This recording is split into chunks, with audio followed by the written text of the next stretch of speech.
welcome to another Rock My Age, Living Life to the Full podcast. Today I am here with Rachel Ley. She is a vocal coach. Her business is called Vocals in Business. Her background is in the theatre and as an actor. And she also has an events company, which we'll talk about a little bit later. Rachel is also studying at the moment for an MA in voice studies. And we had the most fascinating conversation, went in all different directions, about the power of the voice and giving confidence and being able to bring out the natural voice. We also talked about where we are in our lives and careers and the whole idea of kind of recalibrating life and second chapter or second act. And so I'm going to cover all of those things in this podcast, I think. So Rachel, welcome. Thank you.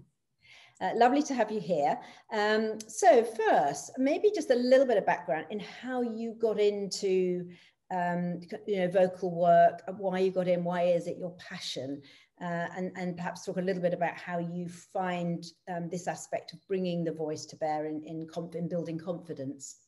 Yeah, sure. Well, I started my career, as you say, in the theatre. So I trained at Mountview Theatre School in London and graduated a long time ago now, and fell into theatre, did quite well.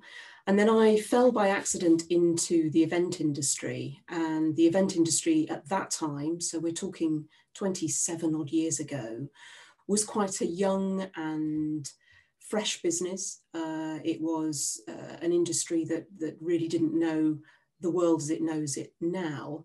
And through my career, actually, I was informally asked to coach speakers, presenters, people who generally needed to talk to people in large groups often about how to use their stage presence or how to use their voice more effectively. And so by accident and default, I was using the skills that I'd explored and trained with as an actor to help people feel a bit more comfortable with some simple tricks and tips to make themselves more accessible on stage. And that sort of took me to a place where I realized that I actually needed to do a little bit more behind the scenes, a bit more work behind the scenes to give myself the technical knowledge, perhaps, to help those with more complex vocal needs. And that's the reason I've decided to go to the Royal Central School of Speech and Drama to do an MA, really to deepen my knowledge. My events business is now 14 years old and we've done very well. But of course, COVID has changed the landscape of what events look like. And happily for me, prior to COVID, I'd already started to navigate this change for chapter 2 or act 2. And so it's all the stars are aligning, I hope. And yes, so the business very much now is focused on how can we help people feel a little bit more confident about facing the world. And of course, very pertinent now at a time when we've been incarcerated perhaps and using this square box medium to communicate with everybody. I know that some of my friends are certainly feeling less confident about going out now and facing crowds of people. So this whole sense of how the voice can help with confidence is an area I'm very interested in. Really interesting you say that. I was just thinking that the other day about, and we're so used to being in front of the screen, aren't we, in our four walls at the moment. It's almost, I love going out, I love meeting my friends. I'm quite an introvert, but actually having gone through this last year and being inside a lot, it does feel quite a big leap to go out, doesn't it?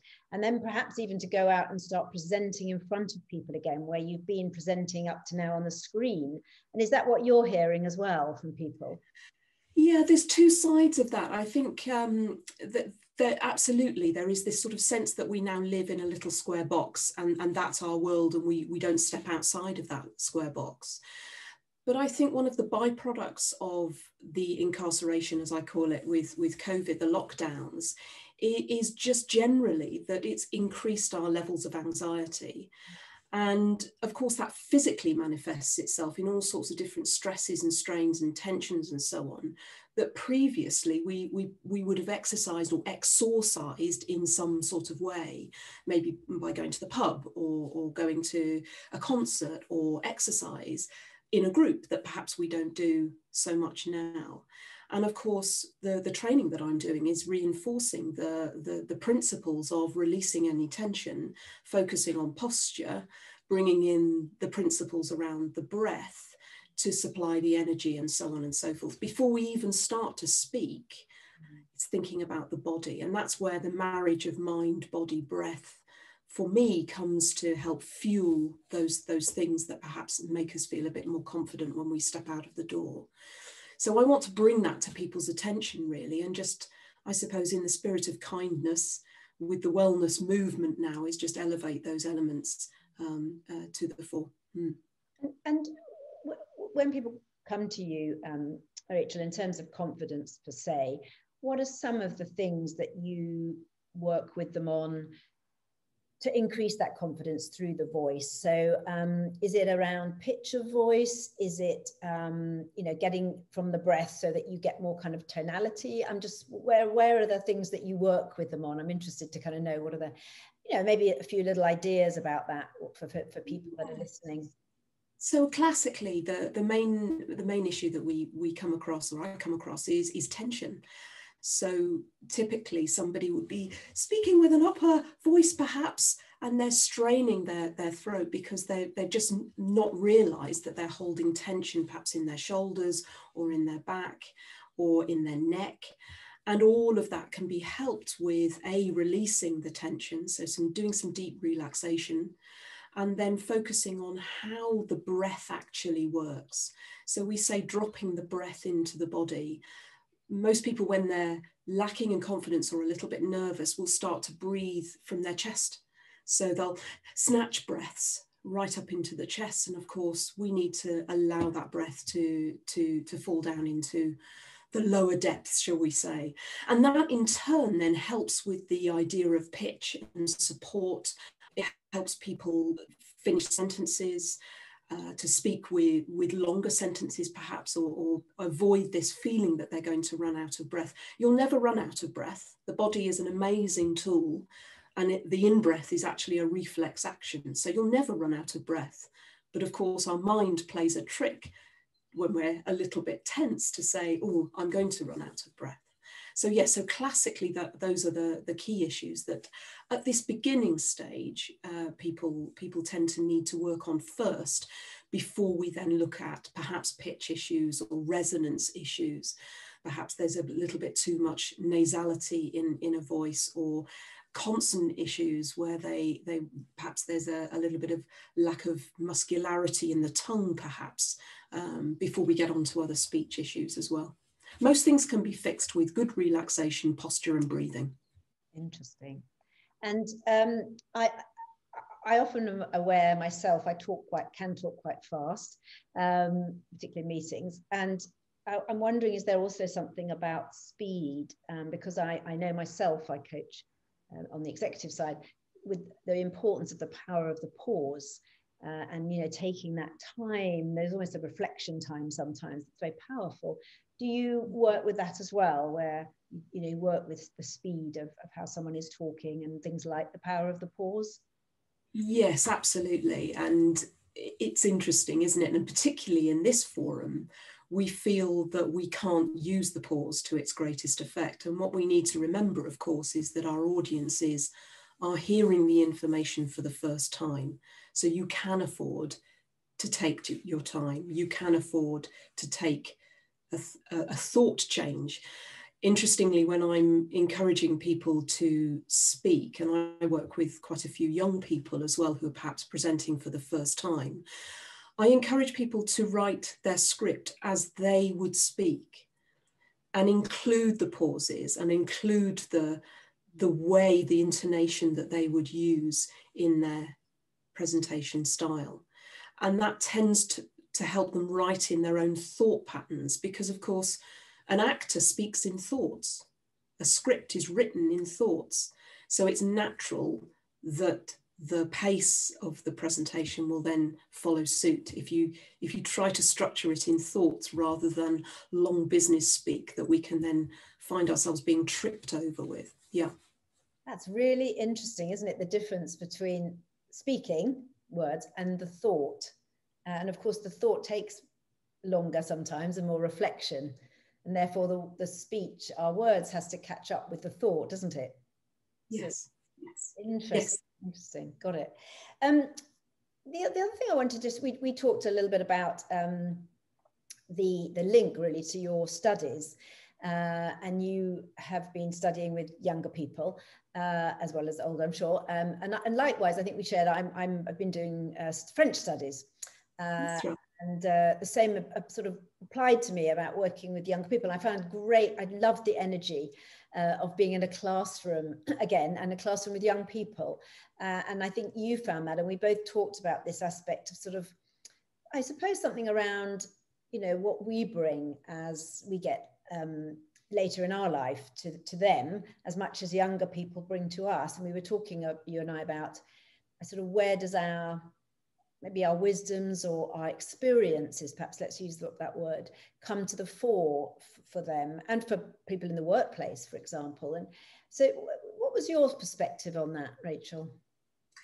Yes, it's a really interesting one, isn't it? And I don't think it occurs to you until you get to a later position in life, whatever that happens to be, where maybe you've had a change which encourages you to have the time or not to think about things more deeply, that it occurs to you that you've even got these experiences anyway. I remember my sister-in-law saying to me, she was telling me a story about her mother complaining that she needed to do something. And she said, "Mother, I'm 50. At what point do I know things?" Which actually really resonated with me, because I'm reflecting as I'm studying with a cohort of students who are of all ages, from 23 to my age, and I'm in my 50s. And I look back now at the students in their 20s, and I reflect on how I saw people of my age now when I was in my 20s. And undoubtedly, I probably didn't. In fact, I know I didn't value their experiences or expertise. I didn't think to necessarily question or benefit from their wisdoms. But of course, our younger voices have a huge amount of experience themselves, and we're definitely experiencing the sea of change. And what I notice about the boldness, if you will, of some of our intelligent young people is that they are not frightened of speaking out. And in fact, they're revolutionizing our course. This is something that is absolutely happening right now. And in a time when historically I would have, we just didn't say things. They are not frightened of putting their case to anybody. The challenge, though, and again, being an observer to this process as well as a contributor, is the ability to listen. And that's something that I think, particularly now, is a spirit that perhaps we should cultivate and think about as a principle. Do we listen enough? And I'm exploring that myself in both listening to the students who are quite vocal about what they want changed. And in particular, we're dealing with racial issues. We're dealing with disability, accessibility, and all of the issues that go alongside those topics. But yeah, I think the spirit of listening, I think, is something that we perhaps should move up the food chain, as it were. Yeah. And that's interesting, isn't it? Because actually, there's as you say, listening to everyone, from all walks of life, and as you speak there, it's that twofold, particularly for young and old, isn't it? Of listening to the young for us, as you say, to learn and see things afresh, as well as perhaps them. Thinking about, we may have some experiences at 50 plus that they can learn from. In fact, we do have quite a lot of young followers of Rock Marriage. It's interesting, who are really valuing and enjoying listening to younger women, older women particularly, around some of these subjects that we're talking about. So I do think, you know, there's a sort of convergence of some of this thinking around listening and really paying attention to our different perspectives. And I think there's something around experiences. Most definitely. You know, yeah, and that goes back to the validity issue, of course, which was where we started at my sort of point in relation to, you know, at what point do you know stuff, and at what point is that stuff of any value to anyone? And particularly when we're not thinking about necessarily pure issues, we're thinking about issues that are incredibly complicated and complex, that have multi-layers of interpretation and application. Again, we now live in an age where everybody can have a commentary, can't they, on them? Everybody's opinion matters. You put something on your social feed, and you expect people to listen or to watch what you have to say. Whereas in days gone by, of course, that didn't exist, and any opinions were validated by an editorial team before they got out into the wide world. And it's interesting, that noise around the volume of communication that creates, I think, often prohibits the purity of that thinking, or the ability for people to think. And it's only observational. It's just my experience of watching, you know, a Zoom of 21 people all listening to a tutor whilst they're also typing on WhatsApp groups, and noticing what information they actually miss at the same time. It is interesting, isn't it? Our ability to pay attention or not is so important. I really like that value, the validity and value issue. And I think that's something we should explore more actually on Rock My Age, is at what point, you know, is there validity of our experiences and value associated with them? I think particularly in the workplace, but overall in life, I think that's a really important point. And we have to use our voices, to really cement that value. The other thing that I picked up there was this idea of what the words that we use, like on social media.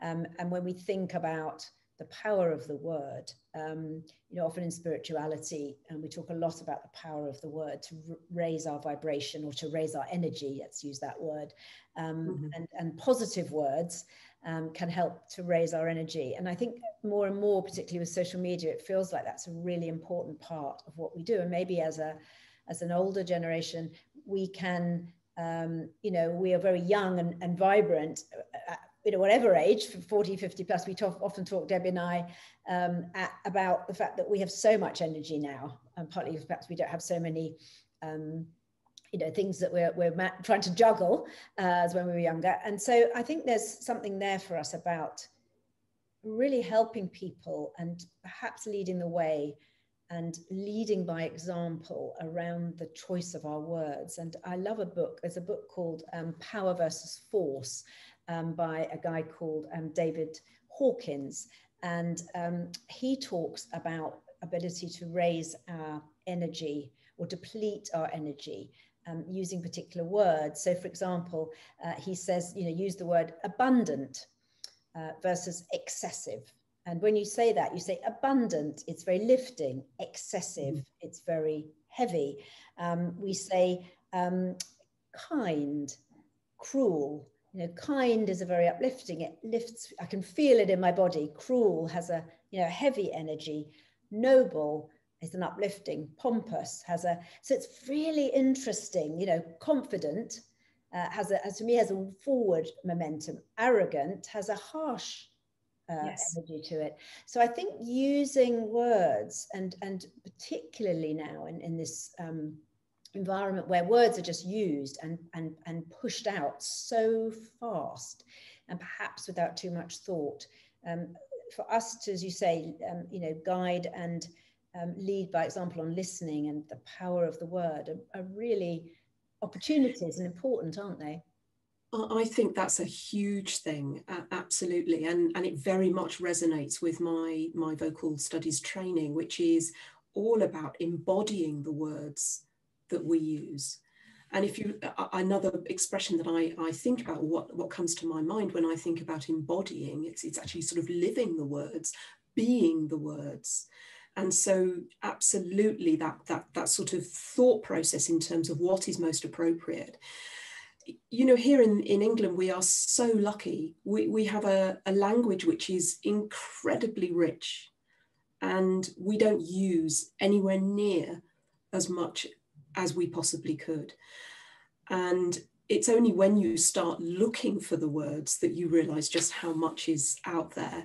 Interestingly, in my business, when I have young people come into the business, I'm sometimes surprised at how little language, little vocabulary they are willing to use, whether written or oral.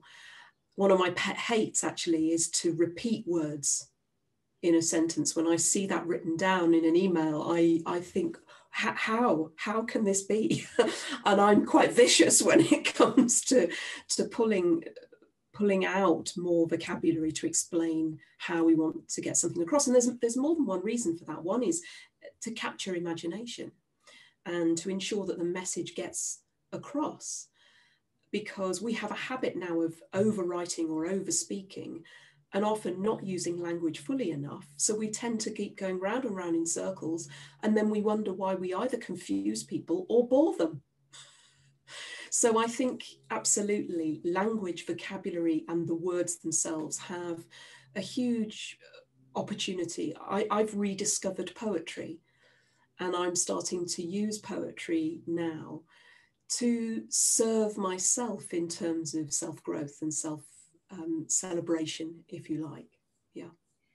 And I wonder if that's also your point about the use of vocabulary or not. I wonder if there's also, I'm not sure on the numbers here, so it's just a perspective, whether younger people tend not to be reading so much in terms of books, you know, length, are they catching fragments of sentences more because social media is that much shorter in its premise? I don't know, as a thought. I'm not sure. I think there is something in that, actually. I think there's not only something in that, but I think there is a lack of an ability to sit and do one thing at a time. Yeah, and maybe, you know, when we used to read more and have time to read more, we have time now, but we make time to read more. Maybe that, you know, the richness of vocabulary in reading came through more. And maybe that's true.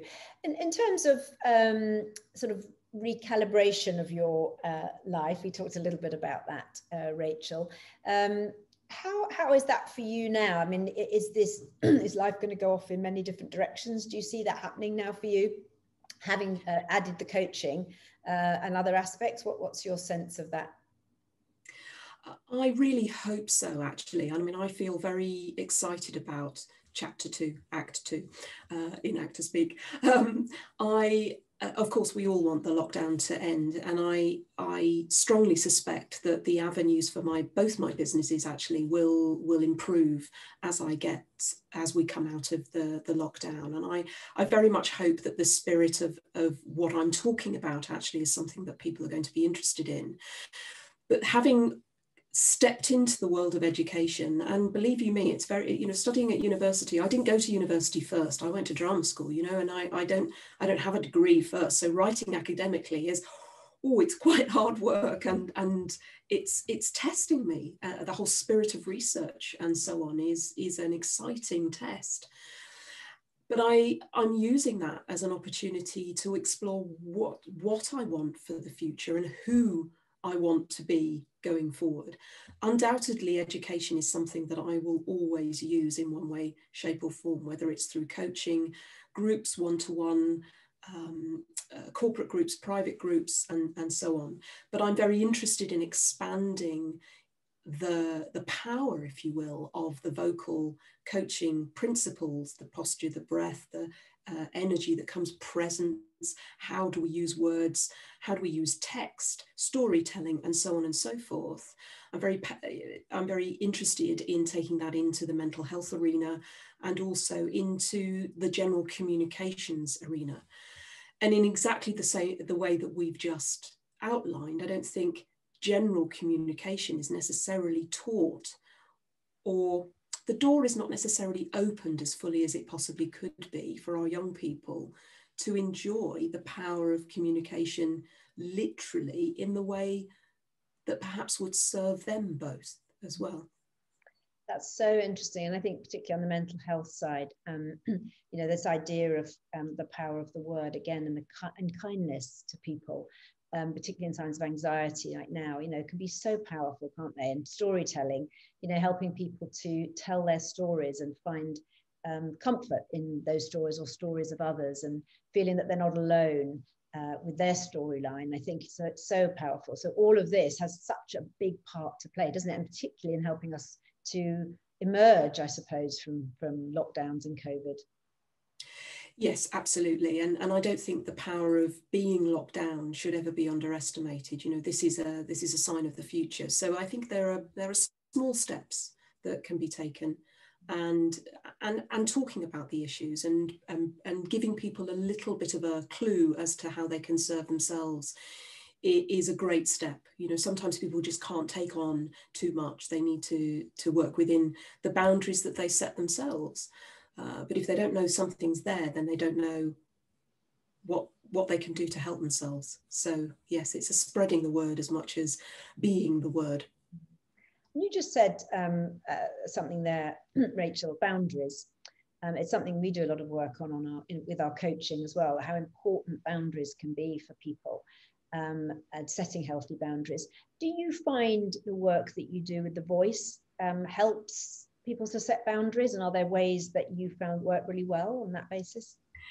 It depends on who is with me. So if I'm working with a group of actors, then of course they're used to breaking boundaries. They're used to stepping across the line, perhaps, particularly if they've already done some vocal work already. So they're happier to explore the physical mind-body connection. And of course, some of the deeper work, so if you do work with on the principles of the Roy Hart theatre or the Alfred Wolferson, the Catherine Fitzmaurice practices and so on, they are very freeing practices. So you do use your body very fully.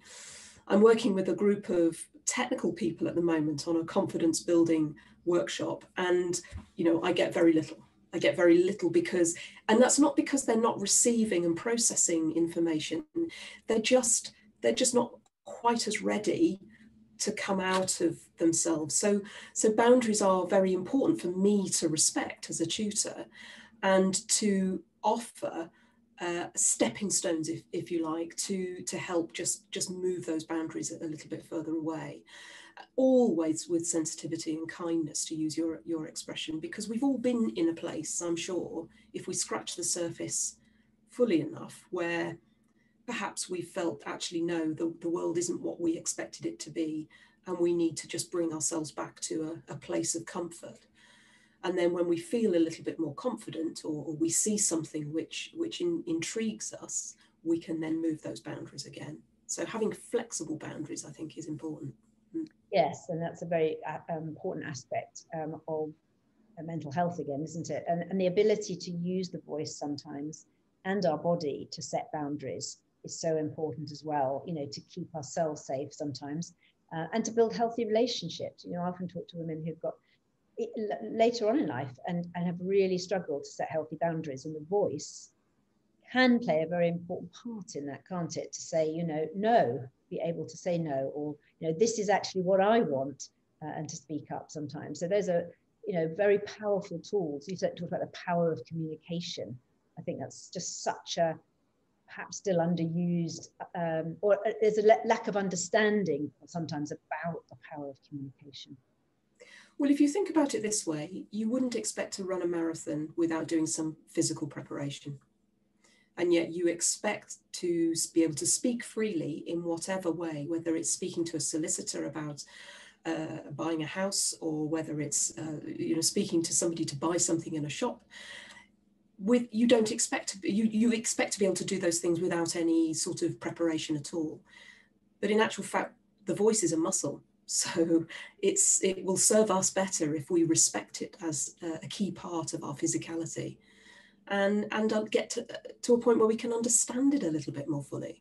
And the voice and the breath go hand in hand. So the better we're able to enable our breathing mechanism, the easier it is for us to speak. Yeah, I love that thought. That's a really good thought. The voice is a muscle. We need to practice with it. Rachel, thank you so much. It's been so insightful.